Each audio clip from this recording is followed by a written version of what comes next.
আরও দর কমে ইতিহাসের সর্বনিম্ন পর্যায়ে নেমেছে ভারতীয় মুদ্রা রুপির মান।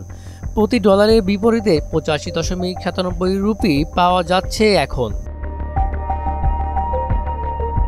ইন্ডিয়ান এক্সপ্রেসের এক প্রতিবেদনে জানানো হয়েছে, মার্কিন ডলার শক্তিশালী এবং বিদেশি বিনিয়োগকারীদের পুঁজি বাজার থেকে অর্থ তুলে নেওয়া, বিদেশে অপরিশোধিত তেলের দাম বৃদ্ধি এবং অভ্যন্তরীণ পুঁজিবাজারের নেতিবাচক মনোভাবকে ভারতীয় রুপির দর সর্বনিম্ন পর্যায়ে নামার কারণ হিসাবে বলা হয়েছে।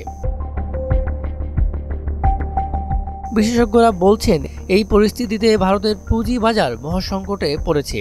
রুপির এই দরপতনের পাশাপাশি শেয়ার বাজারেরও দরপতন হচ্ছে লাগাতার। শুক্রবার সেন্সেক্সে 241.20 পয়েন্ট পড়ে ৭৬,০০০-এর দরগোড়ায় চলে এসেছে। গত 3 দিনে সূচকটি পড়েছে মোট 820 পয়েন্ট। বাজারে মূলধন কমেছে 12 লাখ কোটি রুপি। বিদেশি বিনিয়োগকারীরা মোট 12,787.73 কোটি রুপি পুঁজি তুলে নিয়েছে। সেটাই রুপির অবমূল্যায়নের অন্যতম কারণ। বিদেশি বিনিয়োগকারীদের এভাবে শেয়ার বিক্রি নিয়ে শুক্রবার মোদী সরকারের সমালোচনা করেছে কংগ্রেস।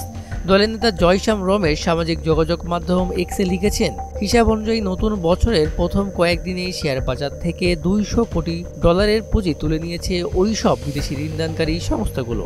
ফলে সূচক আরও নিচে নেমেছে। আপাতত রুপি ও শেয়ার বাজার উভয়ই অস্থির থাকবে বলে মনে করছেন বিশেষজ্ঞরা। সাধারণ ক্ষুদ্র বিনিয়োগকারীদের প্রতি তাদের পরামর্শ, আপাতত শেয়ার কেনা বন্ধ রাখাই ভালো। মিসবাহ রহমান, মোহনা ডিজিটাল।